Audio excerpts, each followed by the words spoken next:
to the flag of the United States of America, and to the republic for which it stands, one nation, under God, indivisible, with liberty and justice for all. Thank you. Additions or deletions? Kristen? So this is Kristen. Bob Morlino has requested to be added, and I've suggested that we add him under pre-requested appearances so that he doesn't have to wait until his report section. And then additionally, Julie might be able to confirm this. I think there were some questions and we needed some confirmation about retirement plan stuff. Some things came up and she had said that that might be required in an executive session, but when I was looking at reasons for executive session, I'm not, depending on what it entails, we might have to go into executive session for that. Or when we get to Julie's memo, I think we can discuss. It has to do with an employee. So it would be just to discuss employee, like finance, personal employee information. Okay, how do you go to executive session? Can you shut people off? So I'm thinking that what we'll be able to do is at this point, seeing as, you know, if Bob exits the meeting after, you know, he has finished his, and then what we can do is break to go into executive session, and then folks can request to join the meeting again and they can stay in the waiting room. There's a waiting room feature, and then I can admit them back in once we come out of executive session. Okay. So introduction, those present. We have Bob Morlino, Kristen Powers, Chuck Whedon, John Malcolm at Cleveland, Frank, Julie Mack. There's an iPhone, and Bob Jones. Does the individual with an iPhone wish to identify yourself for the purpose of the minutes?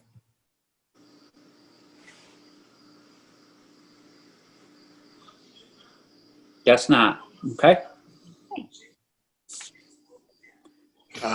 Would have to identify itself if it wants to speak.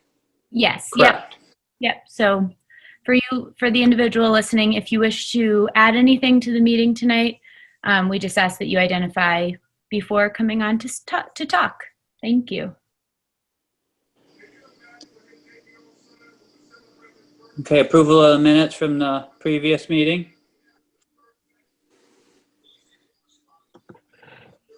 Everything looked in order. What about you guys? Do you see anything that? This is John. I told Kristen I thought she did a great job. It was a very busy meeting with a lot going on, and I thought the minutes were excellent. Okay, so that sounds like a motion to approve the minutes. Who do we have for a second? I'll second that. Ed seconded it. Yep. All right, is there any more discussion? All in favor? Chuck? Yes. John? Yes. Ed? Yes. Bob? Yes. Great job, Kristen. Thank you. Bob Morlino, you're up.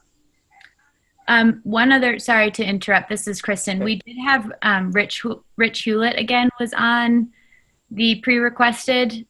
I don't know. Maybe he is the iPhone, or Bob, do you know if Rich is planning to attend tonight? I'm not sure that he is. He was going to have his wife put a letter together, and I think he was going to submit that to the board. I haven't heard anything else on it. Okay, so I'll remove that for tonight and look out for a message. Thank you. Sorry, go ahead. Okay, I have a couple of things to go over. First, I'll go over the health officer part, and I also have something on emergency management. There was a law passed about I think it's about a year and a half ago now, 18 VSA 603, and this is a law that allows the health officer to essentially fine people for violations of the health code, the rental housing code, I should say. A second, I'll share the screen with you for a second. Can you allow screen sharing?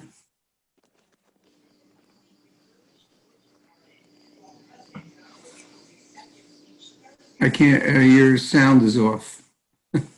Sorry, this is Kristen. In order to do that, Bob, I have to make you the host of the meeting. Oh, So I'm going to go ahead and do that now. And then when you're Okay. done, you can just get it back to me. all right. Okay, you should be able to go ahead. Okay. So this is the law. Hold on a second. Can you all see it? Yes. Yes. Okay. Yes. I'm going to admit somebody here who's in the waiting room. Thank you. It's just a telephone number, so I don't know who it is. But so this law, this is the again 18 VSA 603, and the beginning part of this is about writing inspection reports and so on, which is something we do, or I do anyway, routinely. But if you come down to here, it says B1, a local health officer may impose a civil penalty of not more than $200 per day for each violation that is not corrected by the date provided in the written inspection report. It goes on to say in 2A, if the cumulative amount of penalties imposed is $800 or less, the health officer, Department of Health, or state's attorney may bring a civil enforcement action. If it goes above 800, down here, it says that the health officer, Department of Health, or state's attorney may commence an action in the civil division of the Superior Court for the county. I just bring that up just to explain to you where the authority comes to apply this penalty. What we need is a local procedure, and I wrote up a local procedure, and it has to be adopted by the select board. So now you should be able to see this procedure. Can you all see that? Yes. Okay. So this is a very simple procedure, nothing very difficult or complicated. It says per 18 VSA 603, the health officer may impose a civil penalty of up to $200 per day for each violation that is not corrected by the date provided in a written inspection report. The wording is taken right out of the law, actually. Following is the procedure for the town of Pawlet, health officer. An inspection of the rental property is made by the health officer. A written inspection report shall be made and provided to the landlord and any tenants affected by the violation. The health officer may impose a civil penalty of up to $200 per day for each violation that is not corrected by the date provided. And then the last point is all other provisions of 18 VSA will be utilized as appropriate. So essentially, our simple procedure follows pretty much what the law, how the law was written.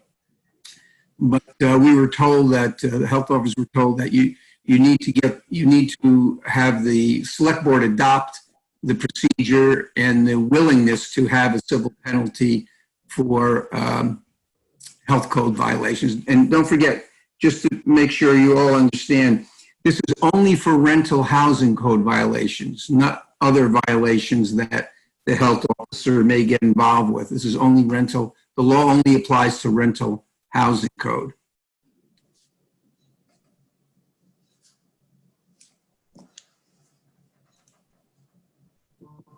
So with that, any questions? I have a question, Bob. Somehow my screen didn't change Oh, to the one that you wrote. oh, hold on a second. I'll put it up again. Can you see it? Okay, here it is. Oh, there Thank we you. go. Okay, yep. Yeah. Yep. While that's up there, does anyone have any questions? Bob, this is John. Does it include lead paint, or is that a separate situation? No, actually, that's included because the lead paint is the rental housing code inspection. Okay, A good question, though.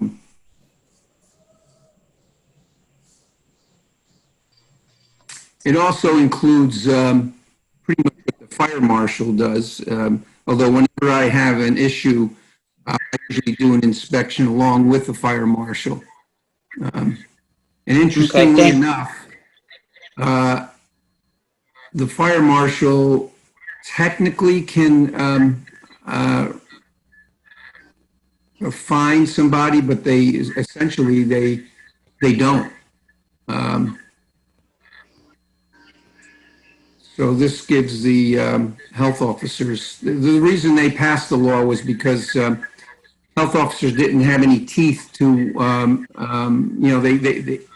the state gave health officers the role of enforcing the health code and then didn't give it any teeth.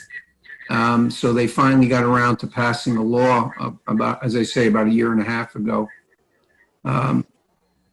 And we had to come up with a procedure. I had to get an officer number and a book of tickets. I don't expect, by the way, to be writing very many tickets, if at all. One way or another, I usually get compliance one way or another, but this is something to have in the back pocket. Okay. I'm good with that, Bob. Thank you. Everybody else okay? This is Frank. I have a quick question. Go ahead, Frank. How is rental defined? Is the Airbnb included in that, for example? No, there's there's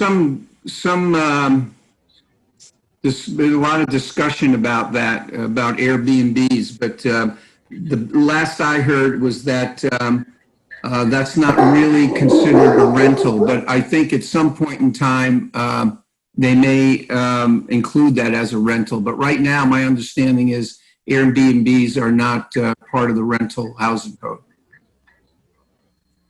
Okay, thank you. The rental housing code is meant for people that are living there full-time all the time, not transient, like hotels or Airbnbs. Okay. So what are you, this is Chuck, Bob.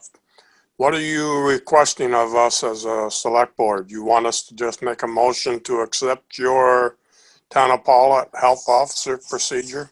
Yeah, that's correct. And that automatically would mean that, you all agree that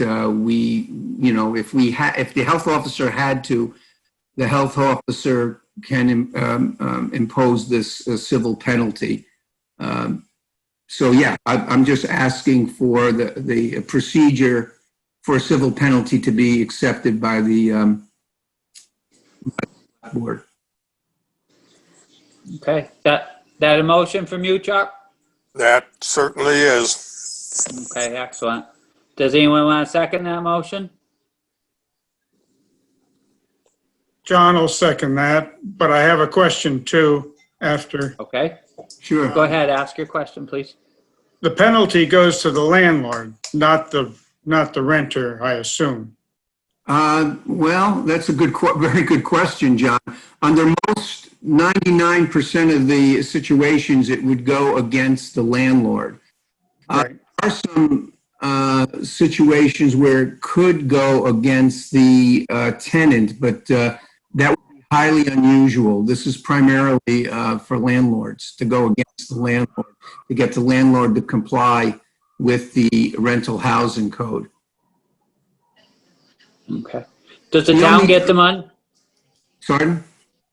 Does the town get the money? I asked that question and they were very hazy about it. Let me ask you this. Does the town get any of the money when there's a speeding ticket written? Not on a state road. How about on a local road?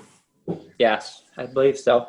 Yeah, this would fall into more or less like Julie says yes. yeah. I don't think the town gets any of the money. I think it goes to the state.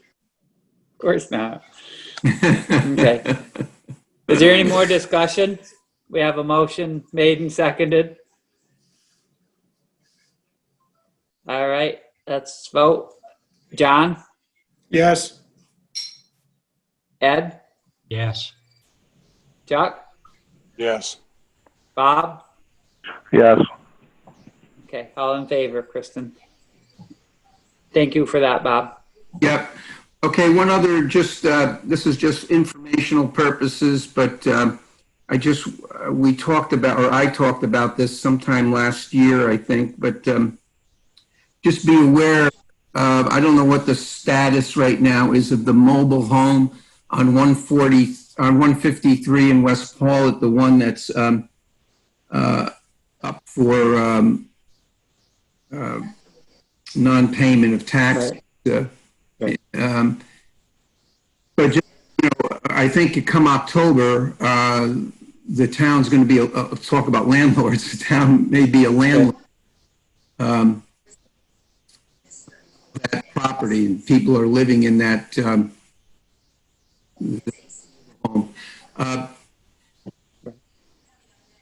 So that it's going to become a complicated issue if the town becomes a landlord for that piece of that property. So my only, this is just a suggestion, and I don't, you all can think about it. My suggestion would be, of course, I think it would be it would be helpful for the town to have the people vacate that building. I'm not sure that building is in fact, I'm pretty sure that building is not in very good order. My suggestion is that someone speak to the town attorney, Merrill Bent, and see if see what can be done. Maybe nothing can be done until the actual transfer, but perhaps a letter to the resident saying, what the town's intentions are, and maybe they'll move. I think evictions are on hold right now in the state of Vermont, so that's going to be an issue. But anyway, Could you condemn it? say that again. Do you think you could condemn it? And then they would have to leave, right? No, I don't have the ability to condemn. The only time I can condemn a property is during an emergency that's a declared emergency by the governor. So if there was a big flooding event and a house was half destroyed, then I could, and there is a declared emergency by the governor, then I could go in and I could condemn. But other than that, I can't. What you could do is, if they're still there when the town becomes the landlord, you could ask for a rental housing code inspection, and I could go in there and see what the situation is in the building. But I already know, just you hear that there's probably a violation of the safety code, which is I think the people that are in there now, it appears from the exterior that they put in a wood burning stove, which is not allowed in that type of structure. So those kind of things would have to come out, and the town would have to put in smoke detectors, CO detectors, and perhaps fix up other things in there. It could end up being costly. This is Chuck. It's just something to think about. Can I speak for a moment? Go ahead, Chuck. I would ask a question of Julie. If she has the address of the original owner of that mobile home before we took it for taxes, I think that's the person that needs to be contacted by our attorney. And then when that has been done, our attorney could send a letter, hopefully by the first week in September, because it's my understanding that if they're there on the 1st of October, they can't be evicted. Even though, who knows if they pay any rent to the guy that owned it when we took it for a tax sale. Do we know, Julie, the address of that individual? I have an address, but they never respond to any letters that they have been sent, and I don't know that it's going to do any good to send another one to them because I think that we're just going to own it on October 3rd. Okay. So, The conversation- guess what what we need to do is that, depending if those tenants get mail, they need to get a certified letter by our town attorney that informs them they need to be gone from the property. Well, this is what she told me when I talked to her a few months ago. She said that unfortunately, until the moment that we take ownership of the property, there's really nothing that the town can do. Mike, can the town write the tenant a letter saying, you know, there's nothing you can legally do to move, but let them know what the intention of the town is, and maybe they'll move on their own. It's a long shot, but Right. I guess I'll talk to her about that tomorrow. I'll send her an email and try and determine what we can do in advance of ownership. If we can let them know that in the event that the town does assume ownership of the trailer, that they will be evicted immediately or whatever. well, I think she'll tell you what you could write, but I think Right. it might be worth it trying. Okay. That's all I had for. This is Frank with a question. Yeah, go ahead.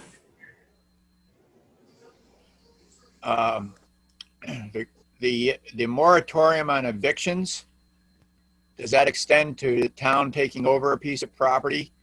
It extends, the way I if understand so- it, Frank, the way I understand it, evictions, any eviction ends up going through the judicial system. And my understanding is any evictions are on hold in the state of Vermont. So, doesn't make any difference who the landlord is. Because of COVID. Right. Correct. So maybe you might want to talk to a lawyer about taking possession of a property with a tenant on it at the current time to see if because you don't want to take possession of the property and have this COVID protection extend to that realm as well. That's all I'm just saying is a lawyer might want to be involved. We've already That's talked about Right. that's. I'll find that's what we that just- information out tomorrow. Julie, do you know what the day is? John, you had it a little bit October. earlier. It's October 3rd is the anniversary. Okay. I'll find all this information out tomorrow. I'll shoot her an email and see what I can gather for information. Okay, so Chuck again, do we know if that mobile home has electricity at this time? Or can we contact Central Vermont? I believe it does have electricity. Okay, so on the 3rd of October, it gets turned off? No, you can't do that. Can't do that. That's not allowed. Okay. Well, I'll get the ball rolling harder tomorrow, so we'll see where we Okay. can go with this. Thanks, Mike. Okay, I'm going to move to emergency management, if I may. Yes, you may, please. Thank you. So emergency management, we continue to write a daily COVID report on our Facebook page, just keeping people up to date on what's going on in the state and in our county. We were given 370 masks from the Vermont Emergency Management, and we're distributing those throughout the town. I'm looking for ways and places to distribute them. As you know, I put my email address up on 2 or 3 places, and I did get calls from a few people, and they received their masks. I'll be distributing masks with the the meals, the group, the church group that's sending meals out, I'm gonna give them some masks so they can, the next time this week, when they send their meals, when people come pick up their meals, they'll get a package of the masks as well. But yeah, again, just if you know anyone who needs a mask, please let me know. There's 5 in a packet. I'm just giving anyone the whole packet. COVID-19 grants. I'm glad Julie's on. I have a couple of things, Julie. There's 2 grants available to pay for some COVID-19 costs. One is the FEMA Public Assistance Grant. This is a FEMA Public Assistance Grant has been around a long time. This isn't just for COVID, but whenever there's a disaster, there's usually a FEMA grant, public assistance grant. The FEMA Public Assistance Grant, though, requires an expenditures to amount to over $3,300. I'm not sure. I have a question for Julie, what our total costs are, but the last I remember, they weren't quite over $3,300 of eligible expenses. But there's a new grant available. I guess I'll call it a grant. There was an Act 137 passed by the Vermont legislature, which is funded by the federal government. It's the local government expense reimbursement. I attended a webinar the other day on applying for that, and we have to do that fairly quickly. It has to be in by September 1st. It's fairly easy, and if we're not going for the public assistance grant, let me share my screen again here. This is what the grant is called, Local Government Expense Reimbursement. Whoops. Sorry about that.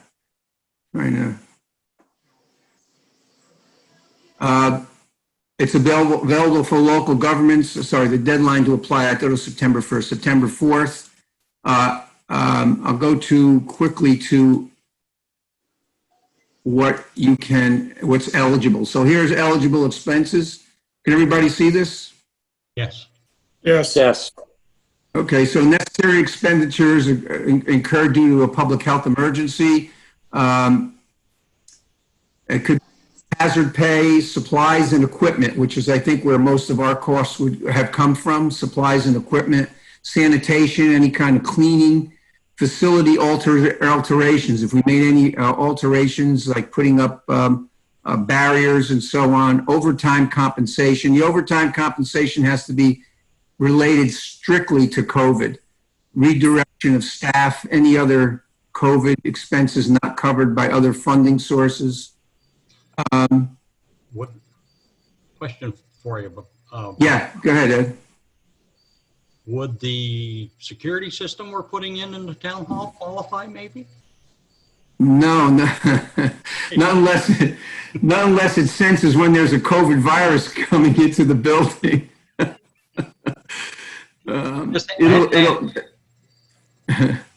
Public health precautions, printing, laminating, installing signs, computer hardware or software if you had to buy a laptop for an employee so that they could work from home, technology upgrade, any air purification, sanitation, or examples would be cleaning, disinfection, increased cleaning services, increased trash removal, and so on. Sneeze shields, maintenance and repair of outdoor spaces. Employees retasked to local emergency operations center. We haven't opened up our local emergency operations center for COVID, so that wouldn't apply. Any employee that was assigned to manage volunteer groups, we don't really have that. What I want to get to here is, Julie, you should have gotten a copy of this. Did I send it to you? Yes. Okay. These are ineligible expenses. Costs or expenses have been or will be covered that can be covered by insurance. Costs or expenses which are not for local government buildings or properties. Funds may not be used to fill shortfalls in government revenue, payroll or benefits, workforce bonuses, severance pay. Election expenses are not allowed as well. So anyway, I just wanted to keep you aware of that. And Julie, I can work with you to get this going. This is Julie. Okay, I don't think we're going to be at the $3,000 limit, so we should probably move forward with this. Okay, so This is do Frank. you want me to with a go ahead question. and I'll start the application? Yeah, I think that's a good idea. Okay, I'll go ahead and start the application and put it in. I'll do that the next couple of days, so we'll have it in there, and then we should get all of those expenses reimbursed. This That's- is Frank with a question. What's that, Frank? The planning commission just brought up the idea of continuing with the Zoom availability for the public. There might be, like, they didn't discuss this, but hypothetically, you could have people who still have an autoimmune situation they're concerned about and wouldn't want to attend a meeting when you go back to regular meetings.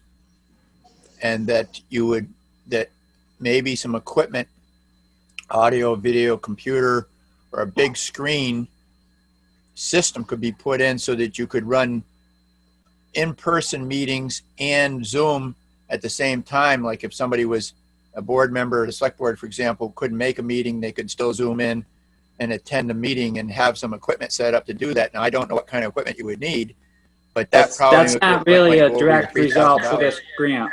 Yeah, that wouldn't be eligible, Frank. Okay. All right, thank you. Krista, how do I give you back the host? Hey, Frank, can you mute yourself, please, just for the feedback? Yeah, I'm in the process of doing that now. Thank you. This is Kristen, Bob, you go to the three buttons above my screen. Speaker view? You click the three, like if you hover your mouse above my box, next to mute. Oh, yeah, gotcha. And then Yeah. you click make host. Okay. Okay, you're the host. Thank you. Ooh, I had such power there for a few minutes. You You can, Zoom boy, you. yes, you got the whole world in your hands there when you. The expenses that incurred from the sewer, from the sanitary wipes getting flushed would be part of this grant reimbursement, right, Bob? No, I don't think so. I had asked that question early on. I'll ask it again because when I asked it, I'd asked about the public assistance, but I don't think that would be reimbursable. But I'll ask that question. How much was that, Julie? So if the insurance doesn't cover us and then it would be reimbursable through the FEMA grant, then we would be at our number. But my understanding is that the insurance is that it wasn't going to be reimbursable under FEMA. The wastewater emergency was $29,8350. 29,000 or 2,900? 2,900. Yeah. Yeah, I'm fairly certain that it's not eligible for either grant, especially if we have insurance that covers it.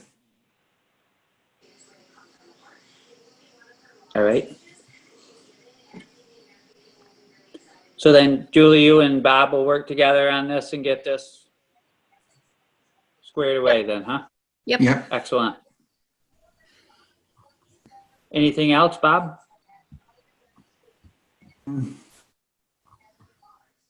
No, that's it. That was it. Great. Does anybody have any other questions for Bob?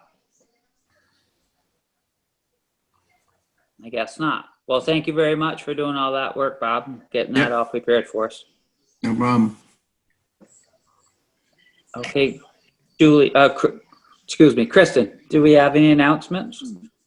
This is Kristen. Just one announcement. There was somebody from the Census Bureau that reached out to Deb about the town of Pawlet census responses, which are trailing quite a bit further behind than the rest of the state. They had inquired about having some sort of a census representative set up somewhere on town property to try to just be present for people that are passing by. And they ended up connecting instead with Max Market. And so I just wanted to announce that for those individuals in town who have not yet completed their census, just be on the lookout for a representative from the Census Bureau who will be at Max Market so that you can count yourself in our state statistics. Thank you. This is Julie. I think it's important to note for the public, it's not just for our statistics. It pertains to funding that we get in our community. So it's really, really, really important that everyone be counted. Because if not enough people are counted, it's going to drastically slash the funding that we get from the federal government. Okay, thank you.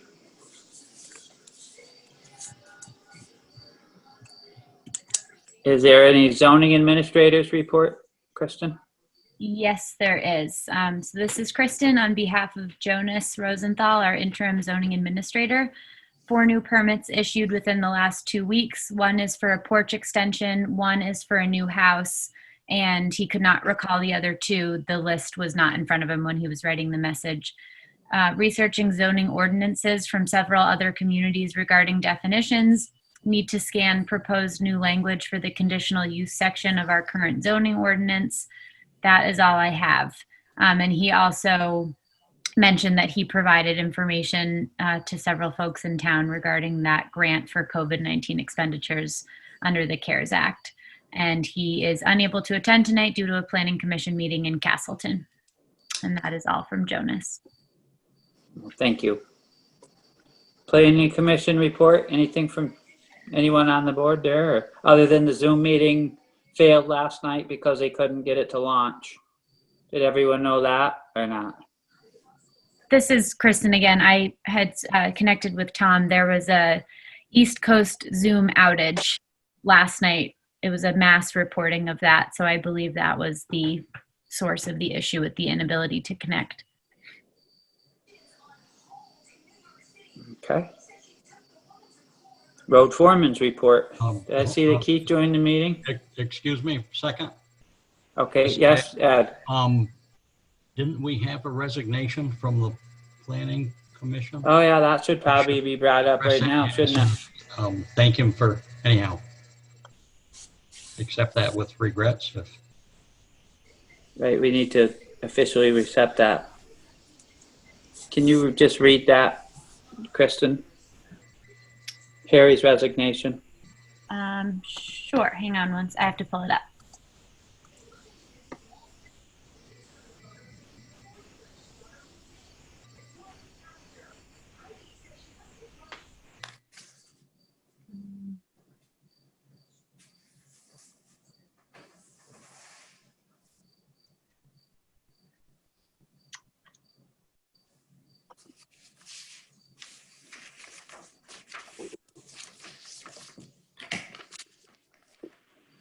I'm having a hard time finding that email.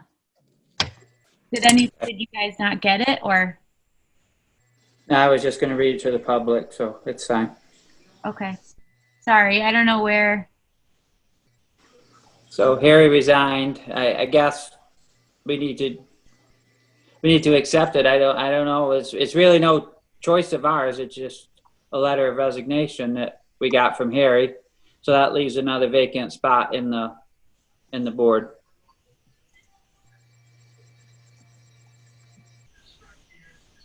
So we need to get that going again.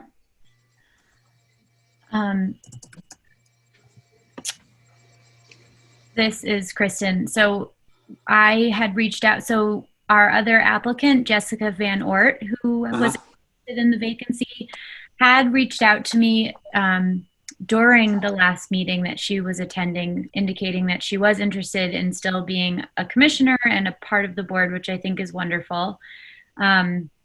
And she was curious about the clerk position, but was wondering about the hours requirement and was wondering whether or not she would be able to be considered as a commissioner should she pursue the clerk position.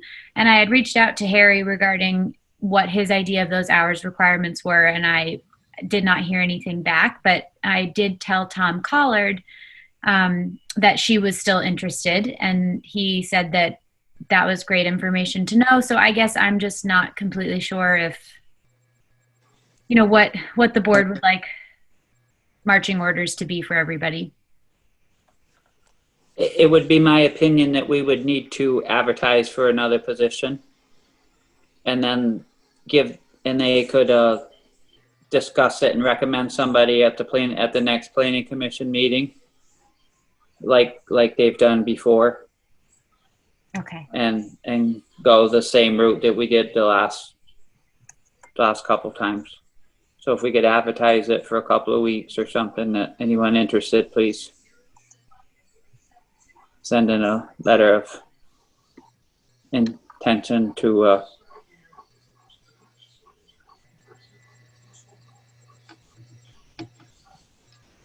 Okay. Would you like me to contact Elizabeth or regarding getting that yes. up? Yes, please.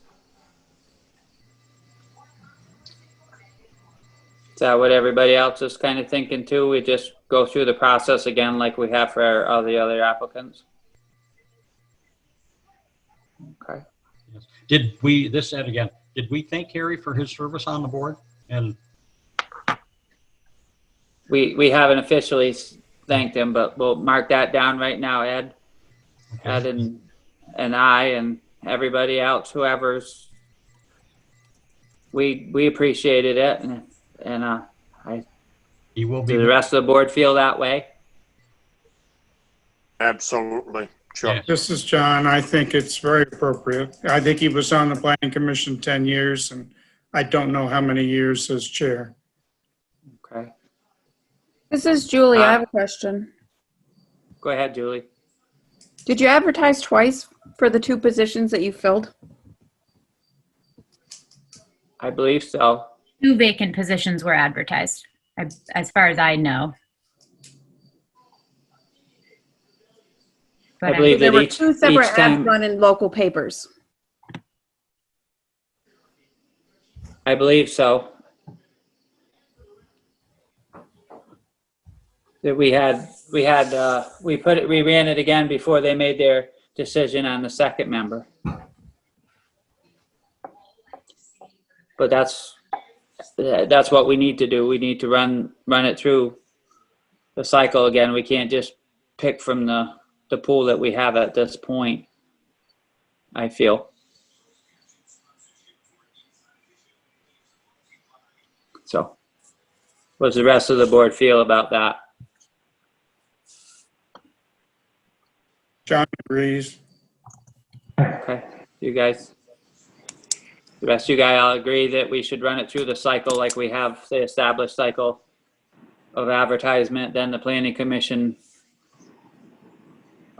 chooses a candidate, and then we get to decide.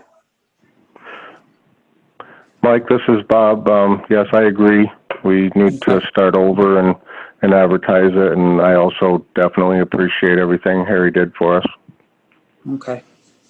So it could be noted in the record, the minutes, please, Kristen, our appreciation to Harry. Will Thank do. you. Could Kristen make up a letter thanking him? I think the town clerk did send an email to him, but not very.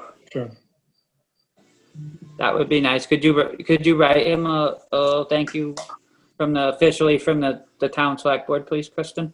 So this is Kristen. I wrote him a message as well following his email, but I can certainly draft something up if you, or alternatively, you all could write him via your emails.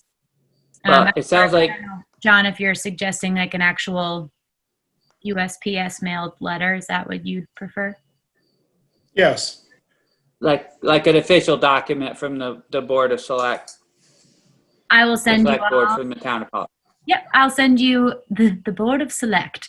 I will send you all that letter that Caught you. myself. I like it. Sounds very official.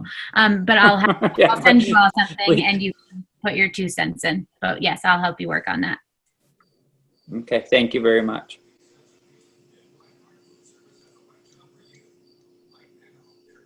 So on to the road foremans. Let's see. I think is that That- Keith's number? Is he here? Keith, did you join us? He is muted. Keith, is there a way Yeah. that a button that you need to press to unmute yourself?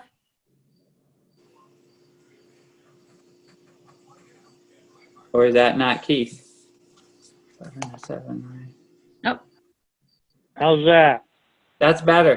Good. Okay, okay.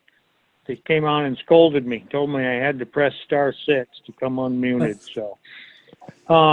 Yeah, we've pretty much been on Betts Bridge Road since we last talked. The rock is all down and we at least have a gravel path over the rock. We've got quite a bit more gravel to spread, but there's at least passage there. So that's really where we devoted our time to, and we will be, oh, well, it'll be at least the rest of this week probably before we have our base coat of gravel down, so.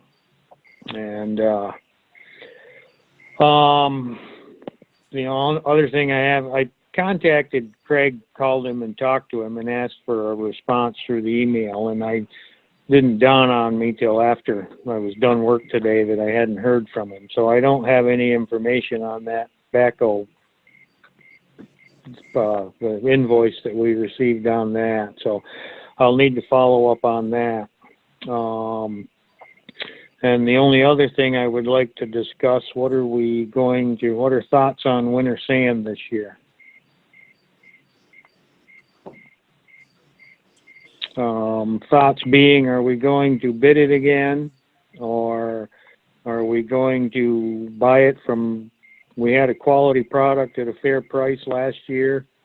The price hasn't gone up. Should we just get it there again, or I just want your guys' thoughts on it, that's all.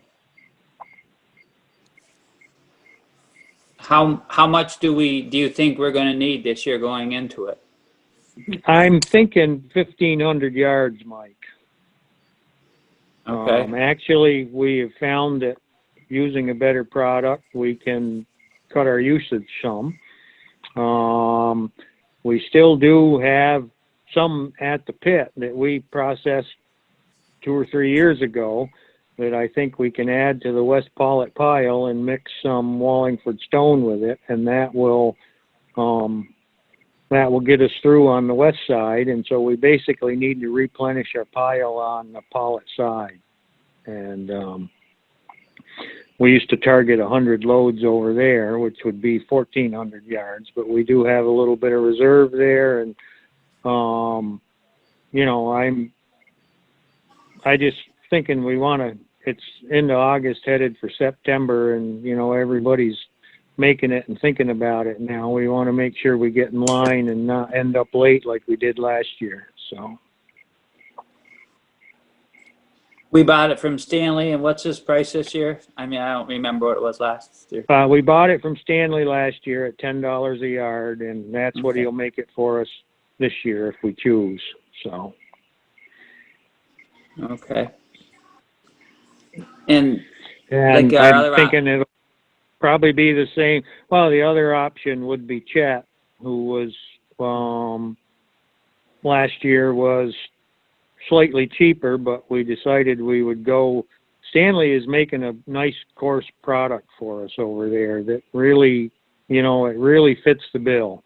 We don't have to add any rock to it or anything. It's, I think I got a lot of comments on it last winter. Well, Harry was one of them that commented that he liked it on Rupert Mountain. And, I mean, I think that's the way to go. If we can use a little better product for $1 more a yard and save a few yards doing it, our net result's probably going to be the same. And if we're only going to bid the 2 local contractors again, I don't think you're going to see a lot of difference from what we saw last year, so.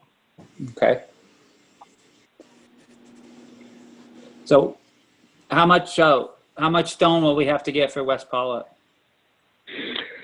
Oh, I don't know. We basically drew that last year as needed, Mike. Okay. You know, we tried to concentrate on ice storms and things like that where we wanted some extra grit on the road. I think we may have used 300 ton last year. And some of that was on the Pawlet side that we purchased prior to picking up Stanley's sand. So Right. there's actually still some on the face of the pile in Pawlet. That is the 3/4 Wallingford stone. So Okay, so that would be for the West Pawlet side, we'd need 300 ton. yeah, Probably that's would be a that's a reasonable estimate. ballpark figure. Yes, Right. it's Okay. and like I said, it may not be that much because we didn't incorporate it into the pile. That was something that we could do through the winter months. When you had a good day and the traveling was good, you could, you know, whip a few loads in from Wallingford and they were there waiting when you wanted them. And then when we got them used up or got close, we got a few more. And, you know, Okay. and so, you know, it's variable depending on the winter, but that's a ballpark figure. Okay. What do we got for comments from our board as far as the products that we'd like to see?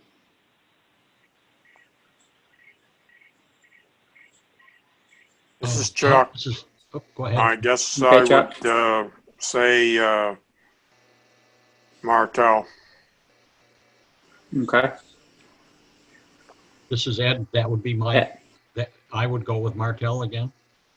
Okay. Does anybody else have any comments on that? Is that a motion and a second to stay with Stanley Martell? Okay, Sounded by like me. it. Okay. Motion and second from Chuck and second by Ed to stay with Stanley Martell with the winter stand for approximately 1,500 yards.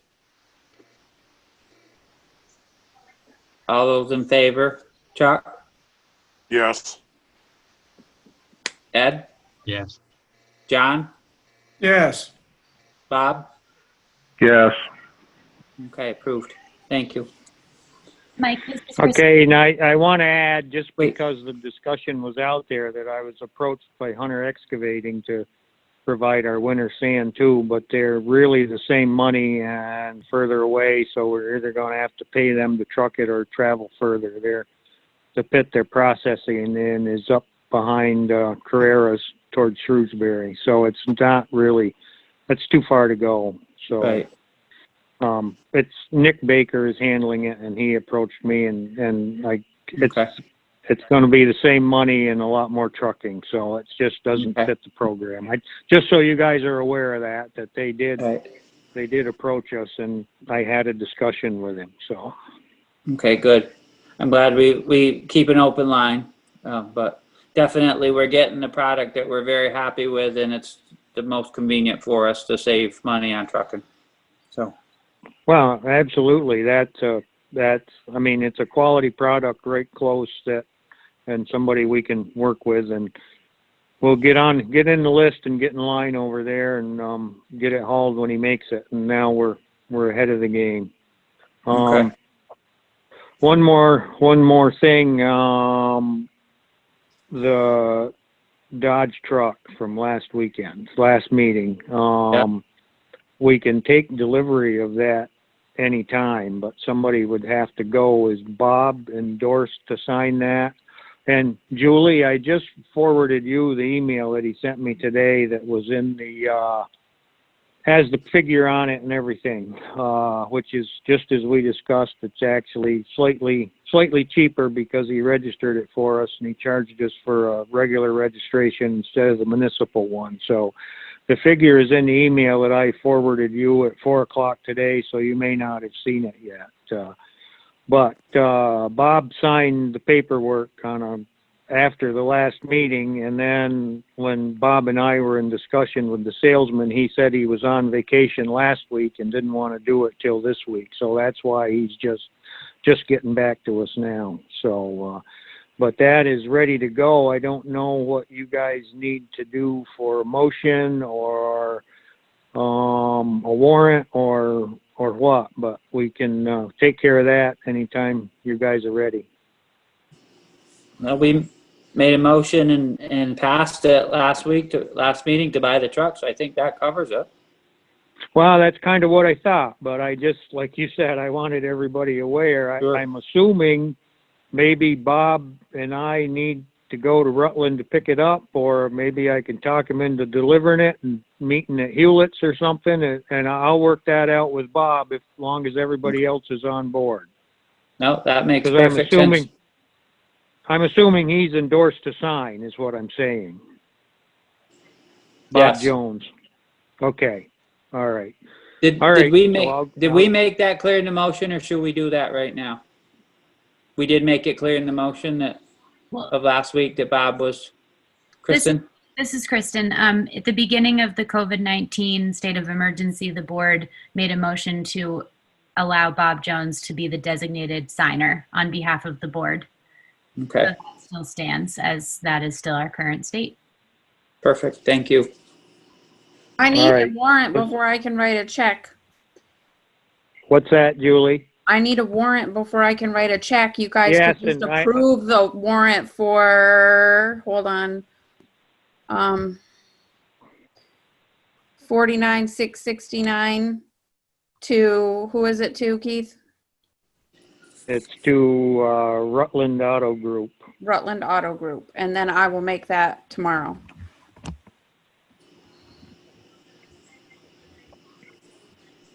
Okay, Mr. somebody Chuck. on. Okay, Chuck. Keith, have you contacted Woodard for the dump body as well as the plow? That's gonna have to be Yes, ordered. Yes, I know. I've talked with him, yes, and I have not got a confirmed price because we've been having a discussion back and forth here, and it was kind of hard last week because I was riding on a bulldozer all day, so I didn't make a lot of communication. So it was, yeah, but we've had that discussion, Chuck, and I don't know about scheduling or where it fits in yet. But I haven't got a firm price because I went with some options here, like a drop down side on the dump box and things. That's really beneficial to us when well, it's not so bad anymore, but I know I would have given anything for a good flatbed when we were doing all the culverts and stuff and lugging tampers and pumps and everything else, trying to get them in and out of the, a high truck. So, so yeah, so I haven't got a confirmed price from him, and I'll let you guys know as quick as I get things nailed down. And I have confirmed that it is possible to convert our Tarco salt and pepper sander to electric. So that probably won't be through him, but the rest of the equipment will be. Why would it not be through Woody? Why would it not be through him? Because he's not a dealer for them. How far are you And gonna we have used to to go be- to get a dealer? That Down for- towards Albany, probably. Is the Tarco, isn't that Fort Miller? Don't they do that too, Keith? That's exactly who it is. It's Fab 3 Salt now. and pepper, right? That's right. Fab 3, Yep. right at the Fort Miller in Greenwich. But Yeah. all I've got from them so far, Mike, is that we can't deal directly with them like we used to. We can get parts and stuff like that from them, but okay. they want you to go through a dealer Right. now rather than dealing directly with them. So Okay. But they'll still sell parts. That's all I knew. We get parts from them too. that's so. correct. Yes. Yeah, and It parts should are be, readily available. They have altered that sander very little since we bought that one in '99. So, Are you still looking at a stainless steel box? Yes, Okay. I've got prices coming both ways, Mike, but I'm still, Okay. that's what I'm thinking, unless it's cost prohibitive, so. Yeah, I think it's a good idea.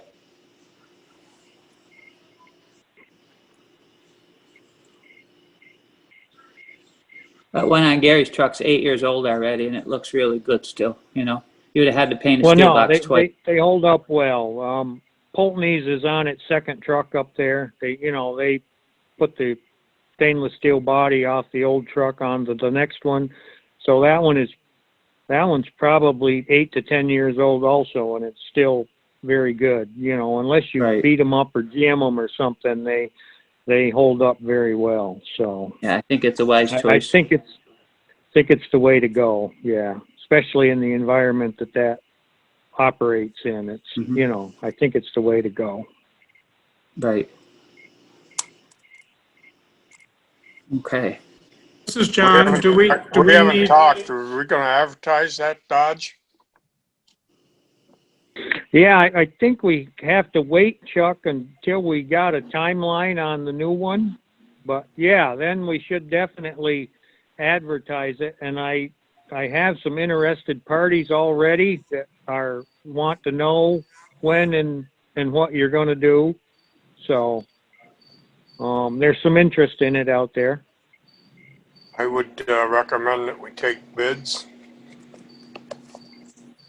Yeah.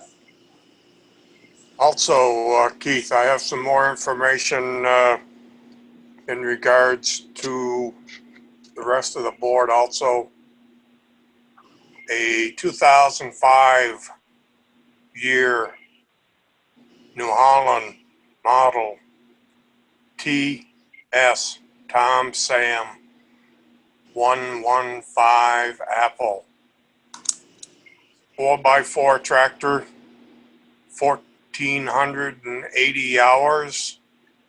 It's 115 horsepower.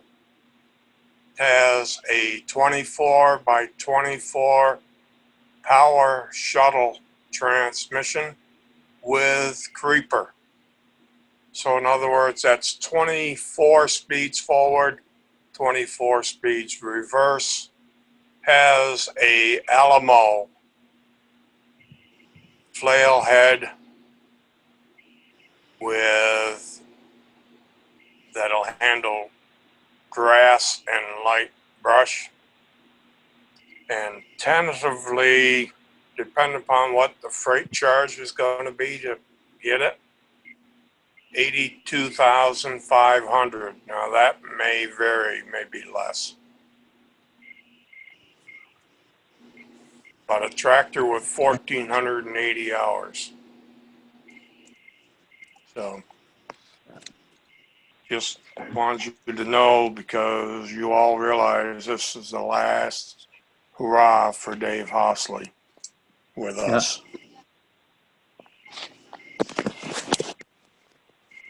That's the end of my information. Chuck, is that mower on a boom, or is it on how is It's a it boom. mounted? It's a boom Yeah. mower with a flail head. Yeah, that might be something we should give consideration for sure. No, and I think you're right. Dave is less and less. He's actually going to, just FYI, he's going to start mowing again here sometime the end of the first week of September. So he'll be going back around the blacktop and doing what he usually does for his fall mowing. So, and then once again, no guarantees on next year, but he told us that last year too. So. Okay. John, you had a question. I'm pretty sure that he's not going to be mowing next year. he's John, you doing had a group? question earlier. Yeah, I got one comment, that Hostley's redoing Rupert Mountain for Rupert, yesterday. And also, I wonder, do we get the new truck lettered somewhere, the door lettered?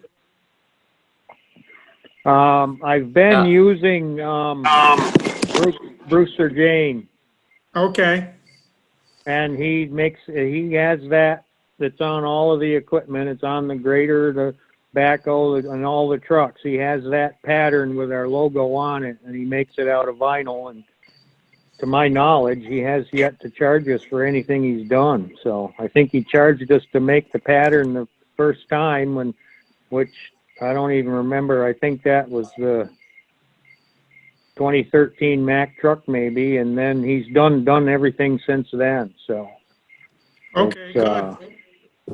and so he's right local and comes right to the garage and does it. You just have to call him. So Excellent.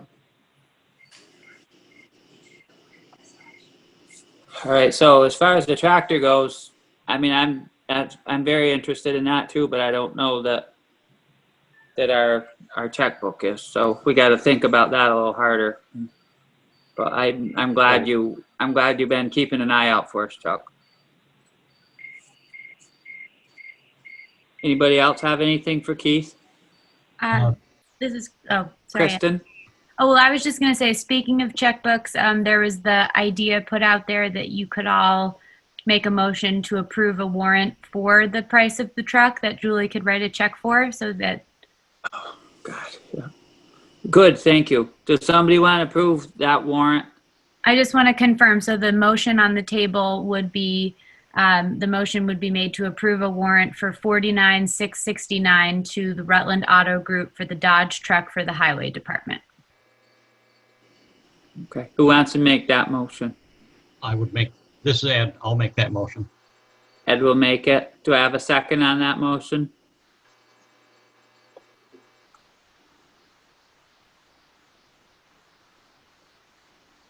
Okay. Bob, you want to second that, don't you? Oh, yeah, I'll second it. I usually just stay out of it because I'm the one signing the check, so. That's all right. All right, we got a motion made and seconded. All in favor of the warrant for the new truck? Chuck? Oh, go ahead, Kristen. Just real quick, and then the discussion around this was that Bob Jones remains the designated signer for the board and is approved to sign the check, and this is in the effort to have the truck take delivery before our next meeting. Okay. All right, Chuck? Or Ed, you have Yeah, something? this Ed, I just have a quick question.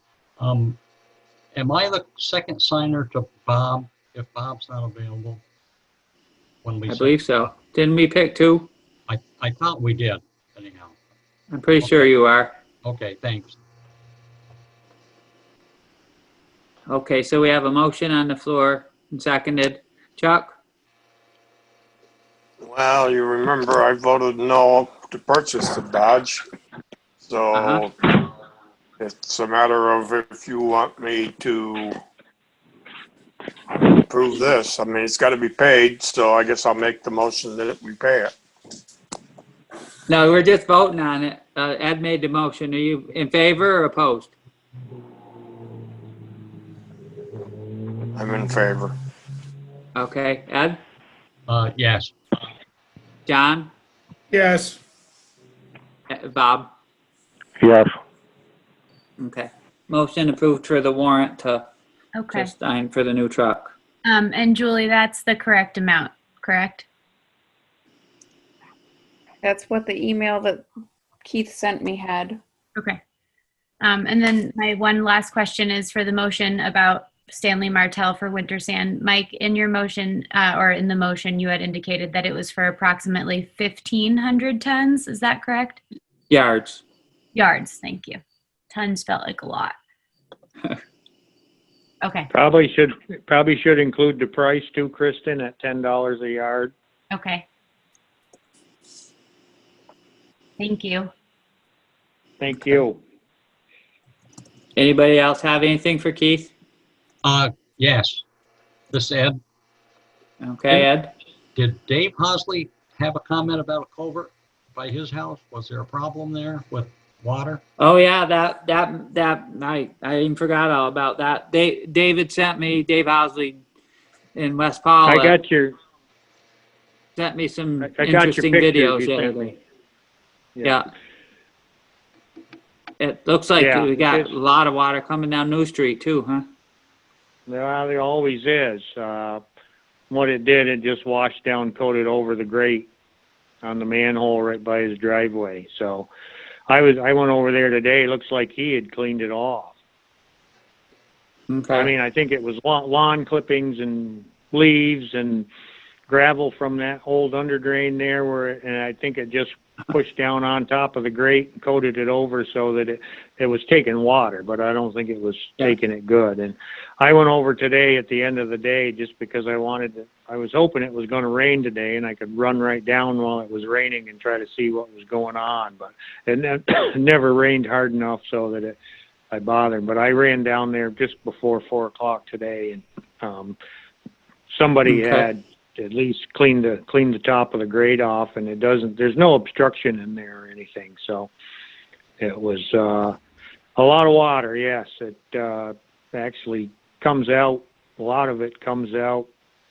Oh, the little Church Street there, Spruce Street, by the church, runs out that, runs into wheel tracks, and then dumps down through all the way from up where Walt Kerjak used to live and comes down through there considerable. Runs right down the sidewalk in front of Tim and Lori Joseph's old house, whoever's there now, and then dumps right down onto Dave. And then,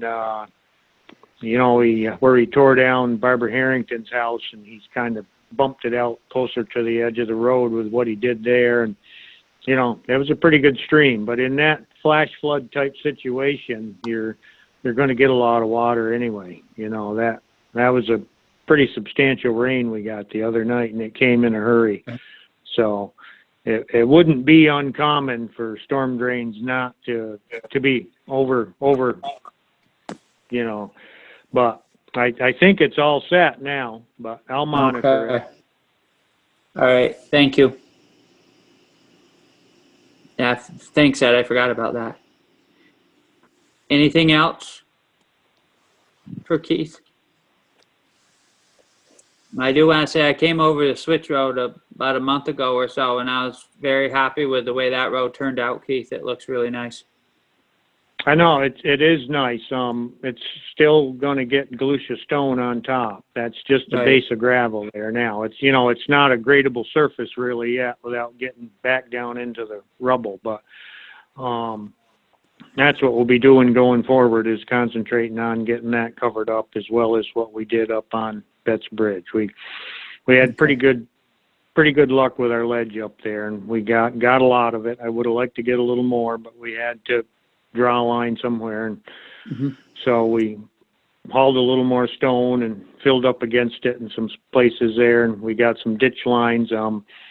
We're still retaining water in one spot, which I don't really like, but we can't really add a culvert there without some cooperation from Tim Waite or young Francis Waite. One or the other of them owns the meadow across the road. So we put in what was existing culverts, and hopefully it will, with the road being raised up, it'll take care of it. But we'll have to kind of watch that one spot right there too. So. Okay. Mike? Good. Yes, Chuck. I see Ken Norman is in attendance. Does he want to speak on this highway or what? Yeah, All right. sure. Can you hear me? Yeah, go ahead, Ken. Okay. No, the switch road is great. I'm glad Keith mentioned about topping it because it's pretty rough right now, coming up from just above, just where it come off of Andrews Lane onto just below my driveway. I know the garbage truck left my driveway today, and he sunk in pretty good just going out of my driveway, but that's a lot of weight. It's pretty nice. It's washed a couple places, like up around Leon's land. It's washing the edge back from that torrential rain we had, but it's pretty nice. Good. I'm glad. Thank you. Thank you. Anybody else for Keith? Okay. Is there anything from the assessors, Kristen? This is Kristen. Nothing submitted to me from the assessor's office.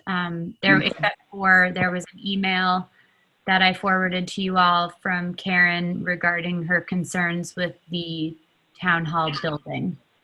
Right. Oh, the roof. And that's in process, right, John?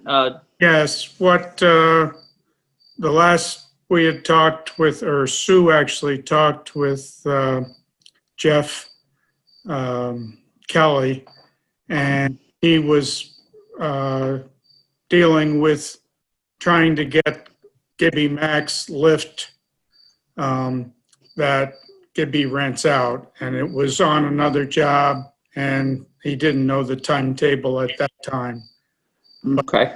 There, Karen is concerned, as she should be, and there was water from this last storm on the floor of the middle room. So there's something needs to be fixed, but that's way up there. That's up high, and Yeah. so it'll need special equipment. Okay. Well, we're working on it, so that's very positive. Thank you. And town clerk's memo? No report from the town clerk's office. Okay. Town treasurer's memo. Hi, this is Julie. Hi, Julie. I just have the two warrants. And then I've had some wastewater fees coming in, and I had one person specifically request a letter explaining the increase in wastewater rates. Okay. That was about all I had. Yeah, I saw that you'd said that. I mean, and they were questioning whether the rate would continue to increase, but it certainly, from all indications, looks like it will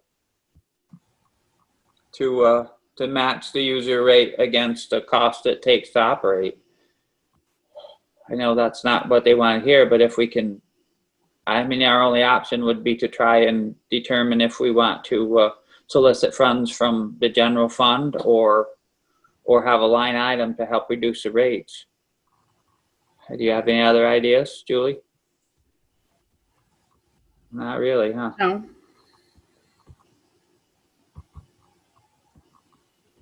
But I do think that people want information, and I know that this is public, but I think that people deserve information. So I think that if we could get a letter written, so that I have something to give people when they ask.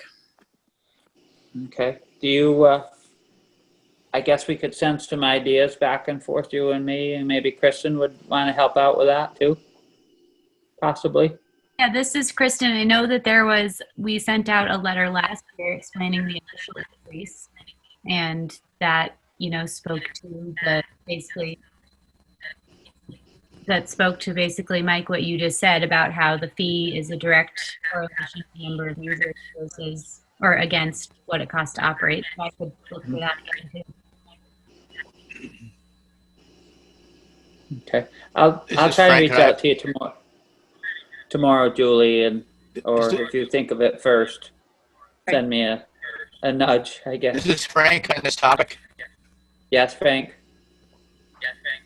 I had an inquiry today from someone who was wondering what the percentage that the users in the district pay and the percentage that the town also pays to meet the total. And I didn't know what that information was, so I couldn't say anything. So if you do send a letter, you may want to get into how the costs are compensated across the town with the town globally, and then the users, how much they're paying a percentage of that. Okay. I believe the town pays for half of the upgraded costs, right, Julie? And then the operations are all fronted by the users along with half of the upgrade. Right. Right? Okay. So warrants. Somebody want to make a motion on the warrants?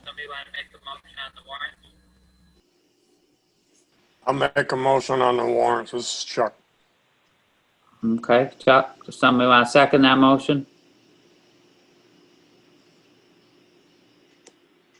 To pay the warrants? You want to second it, John? I'll second it. Okay. You guys, all you got to do is nod, and I'll throw you right under the bus, no problem.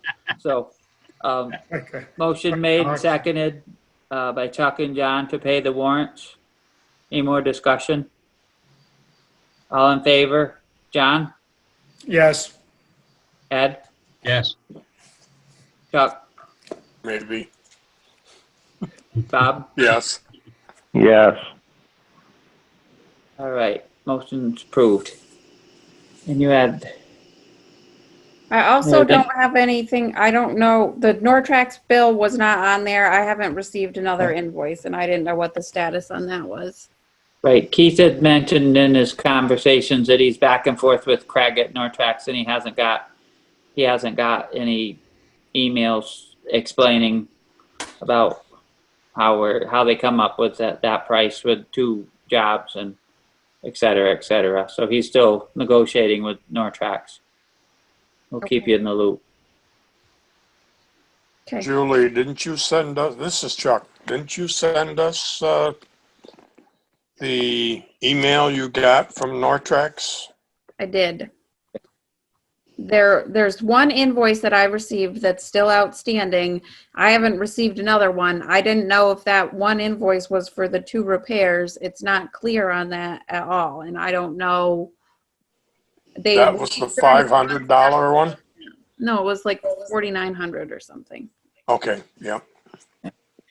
Right, so Keith will get back to you as soon as he has clarification from Nortrax that we arrived at something. Okay. Okay. Anybody else have any questions for the treasurer? Guess not. Thank you, Julie. Emergency management and health officer done. Wastewater. I don't know that they've done any of the power jetting yet. I haven't heard anything about that, but I know they did pump just recently, and they plan on doing the jetting soon. So that's about all. And Kristen? this is Kristen. I also submitted the draft RFQ for the feasibility project for the sludge storage along to Jenny and Tom Brown and Jill. And so Tom was just curious about where we would be advertising it, and would that be correct that it would be the Lakes Region Free Press? Like where we always... I think the last time that we did that, when we did the sewer project, they wanted it to be far more reaching than that. So I think we probably need to do a little bit more than that, but I don't remember where we advertise that, the upgrade project. I guess we can look into it. Maybe Tom even has suggestions, because nowadays without papers, it's not like you can throw it in the Rutland Herald and 1 million people see it. I guess I can ask him. I guess they still do electronically, but. Okay, I can ask him for suggestions. I know that I would assume that it would say because that's our. That's you, Chuck. Yeah, that's our our designated paper that we work with for everything in the plan, but I'll ask him if he has any recommendations, and I will report back to you guys. Okay. Thank you. Older unfinished business? I do have a couple of things. This is Kristen again. So I emailed you guys all the job description for Elizabeth's position, and I just wanted to make sure that that looked okay to all of you. Look good. Thank you. Okay, so that will get up. The other thing was, so following our last meeting, I just in person, kind of in my here and there. A couple people that I know from West Pawlet also reached out to me and said they saw in the minutes the speed concerns through West Pawlet and wanted to just add that they all agree. So there have been a large number of, or a good handful of folks who have seconded and so forth the fact that speed is a concern. I did just want to follow up with that for the minutes and everything too, to say that I did reach out to Dave Ricard to let him know that this is a concern and it was discussed at the meeting, and he said thank you, and that Mike, he was hoping to maybe follow up with you in person sometime. Additionally, I also sent an email to Devin Neary as well as Sarah Young, so representatives from the Regional Planning Commission in Rutland, as well as Sarah for the Transportation Advisory Group for the town of Pawlet, asking them if West Pawlet could be added to the speed study. And they said they weren't sure if they could go to that wide of an area, but they would certainly look into it. So just wanted to share an update on that. And then if it couldn't go that wide, it would become a separate project, I think Correct. is what they Correct. indicated. So it's something that they're still absolutely going to work on, and I don't think it requires too much additional discussion right now because there's not a lot more information, but it is something that's on their radar and they are planning to look into. Okay, thank you. This is Frank about that. Go ahead, Frank. I was coming down the hill from the old school, and I always slow down by the monument coming towards it.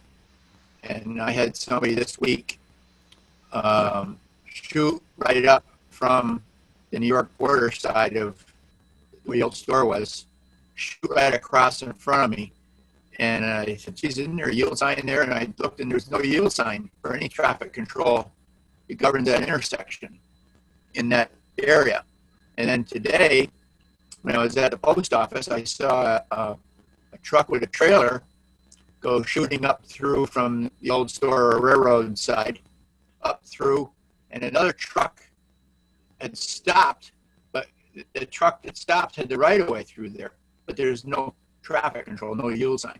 I just want to mention that because it's, could be something, if we don't have a yield Y'all sign. got to come out with this when they do this study on it, and they'll review some of the information that the state had done on it several years ago, and we're going to have to make some decisions and about some changes in the village there in order to correct any of that for certain.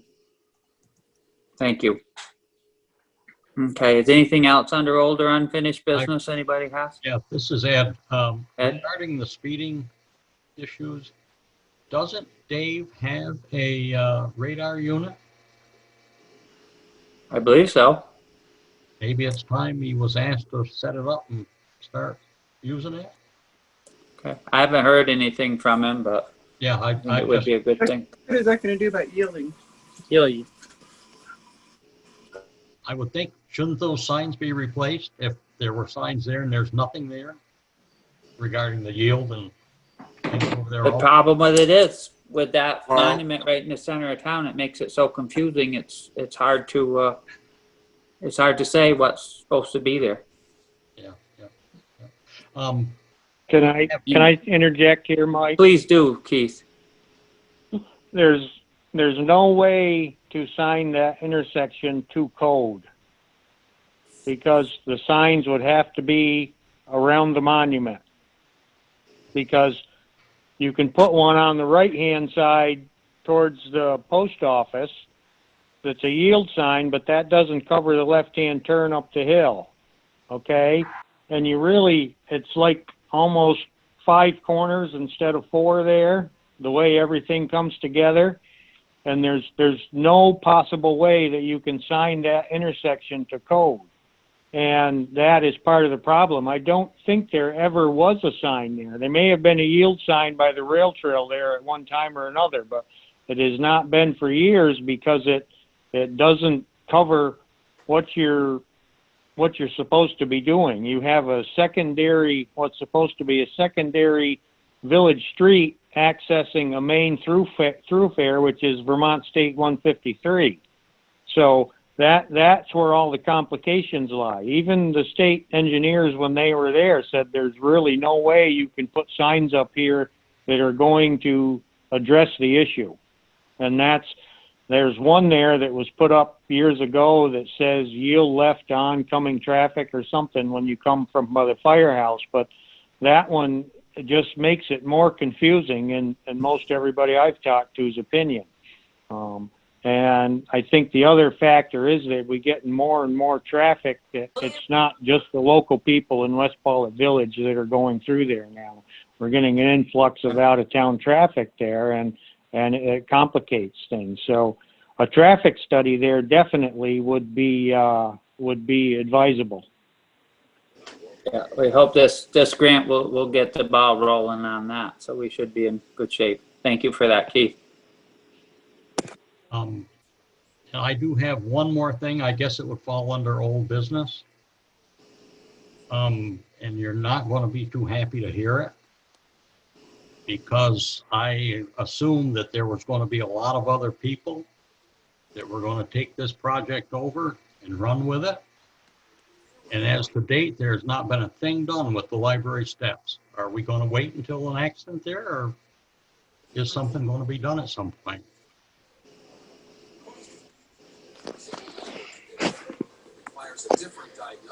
Okay. That's a good point. I guess we have to revisit that. I mean, it's been months. I mean, all kinds of, a number of people were going to jump right onto that and get things right done.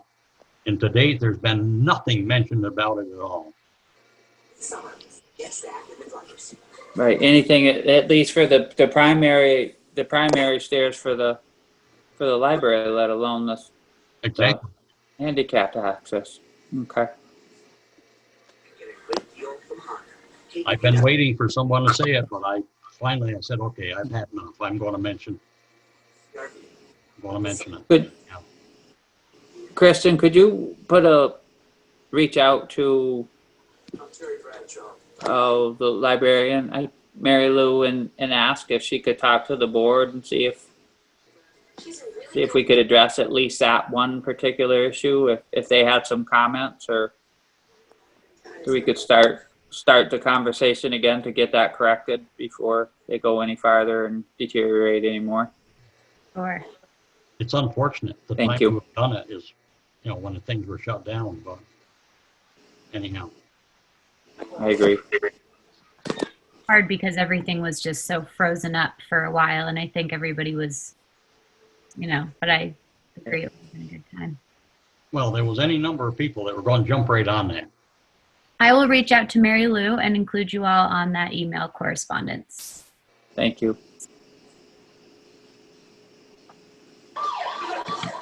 Before we adjourn, I'll bring up the tractor again. That particular tractor that I brought up is quite a distance away from New York State. So I'm sure that dealer has other customers that probably will be looking at such. Yeah. So I just want y'all to realize that it isn't going to be available forever. Right. And I know it's one of those things you need to strike when the iron's hot, but we just spent that money on the dump truck, so I don't know where the money comes from. No. Taxpayer, like always. Okay, thank you. So, new Julie? business? Julie's got her hand up. Oh, Mike. Julie's got her hand up. Go ahead, Julie. I just want to point out, I don't believe that there was more than one ad for the planning commission position. I only paid for one ad. I haven't seen anything else come through that there was a second ad. And I find it ridiculous that you have a qualified, competent woman that has been asking to be on that commission for 3 vacancies now, and I see no reason that she can't be on it. And I find it kind of suspicious that you have a woman out of 3 people. You had 1 woman and she can't seem to get a spot.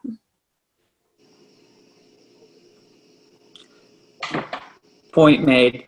Thank you.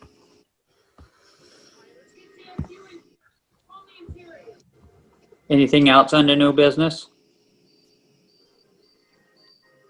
Public comment. John, John This is- Sabata, Do you've just joined us for the whole meeting. You're newly appointed. Thank you for joining us for the meeting. Do you have any public comment to make?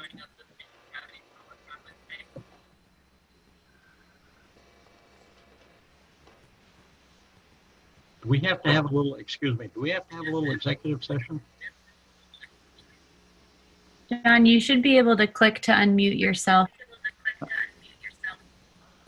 There you go.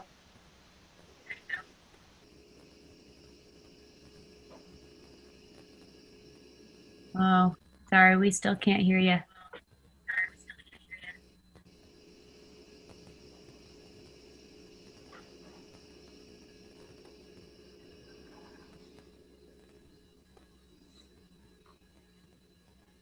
No, we can't hear anything you're saying. Unfortunately.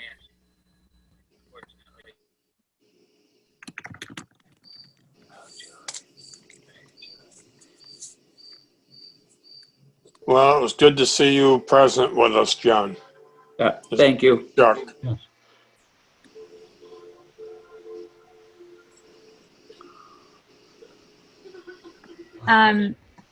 This is Kristen. Before we do adjourn, I would like to remind everybody that we will have to discuss the employee, personal employee matters Right. in executive session. Okay. So, is there any other This is public Frank. comment to be made? Frank, go Yeah. ahead. Okay, quickly. Main, if Hosley's going out of the business, then what's he doing with his equipment? Number one. Number two is with commercial liability insurance policies, typically you have to schedule on properties. And so the League of City of Towns Insurance, you may want to make sure that the old store property you took over is scheduled onto the insurance if it needs to be. And if you're talking about possessing a piece of property that you turn into a landlord on, the insurance question on that also be answered on that. Okay. And along with talking with the lawyer on the repossession, number three, other than just the insurance and the status of landlord status, is if at one point in time the state was looking at setting up a garage and piling stone or stuff up near Butternut Bend, and instead of selling them the property, Mike, when you're asking the lawyer about the issues we discussed before about landlord, would it be possible that the town can be a landlord and lease out a piece of that property to the state with an annual income? Because the state, instead of buying it for a certain amount, could pay easily in their budget a lease payment at less money over time. And then you could define a portion of that property instead of subdividing it, which may run into problems. You might be able to lease off a piece that the state would need, and then the town could also use another part of that at the same time. And that might The state hasn't showed any interest in that property in a couple of years, so there was discussions and the ball was in their court and they showed no interest, so that's pretty much a moot point. So, but thank you for your comments about those, the insurance regarding those other two things, Frank. Mike? Yes, back Chuck. I don't know if it was just my iPad or if it was other people's, but he's breaking up terribly. I couldn't only hear about half of what he said. Yeah, same here. Okay. He's got to get some better equipment or something. Okay. Ken Norman. Hey, I missed the part on high-speed internet, but are you saying you're leaving West Pawlet out of the study? On high-speed internet? And Did you this is Kristen. Yeah, And it was speaking about there's going to be a speed study for rate of travel speed. Okay. Okay. No worries. Thank you. Okay. Keep your speed down, Ken. Always. Okay, does anybody else have anything for public comment? Okay, so Julie, we gotta talk about that issue regarding the pension system, correct? Yep. So Okay, so what I we'll can close this.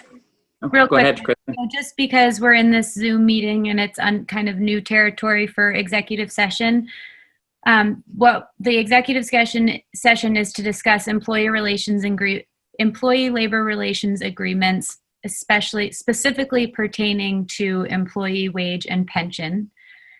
What I'm going to do for everybody who's not a member of the board, I'm going to place you back into the waiting room.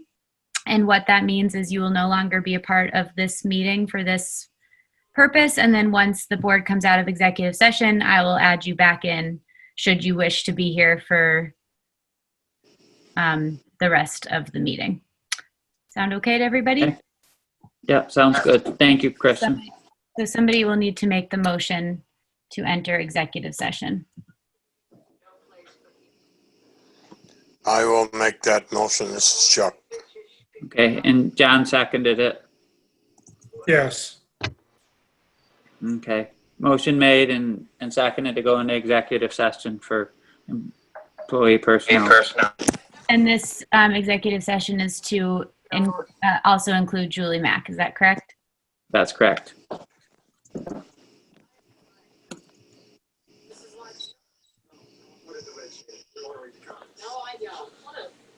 So you want to do roll call vote on Yeah. Oh, yes. John, Yes. Ed, Yes. Chuck, Yes. Bob. Yes. Okay. Okay, I'm going to go ahead and place it into the waiting room.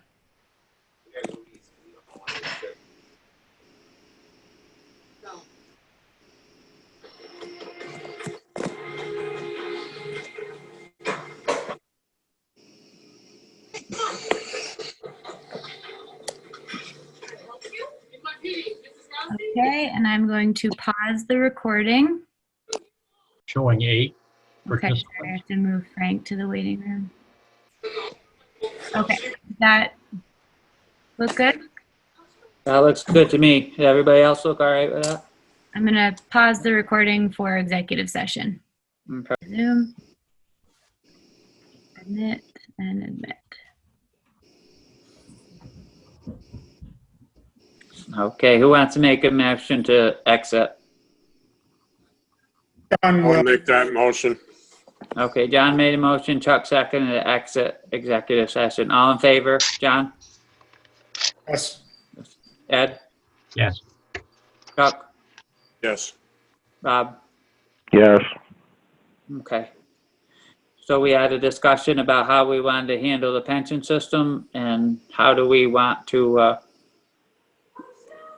does somebody want to make a motion on what we discussed as options?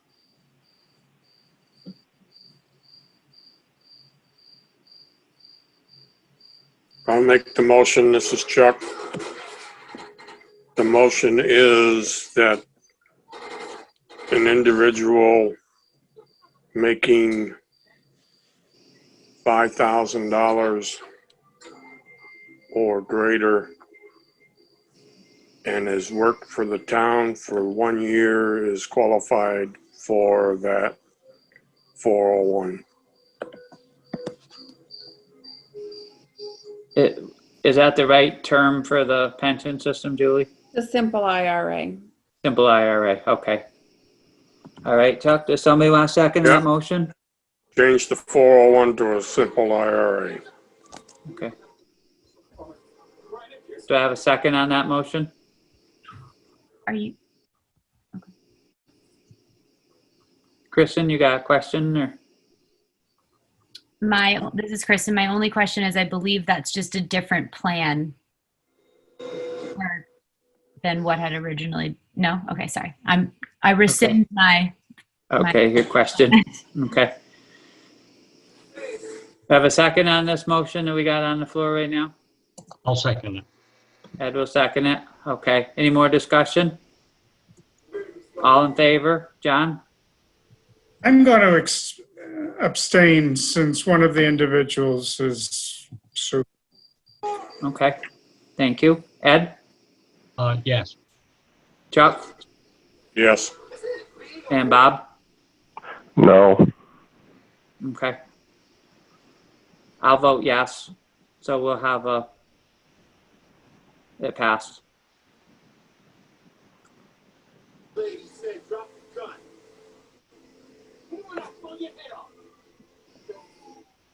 Okay.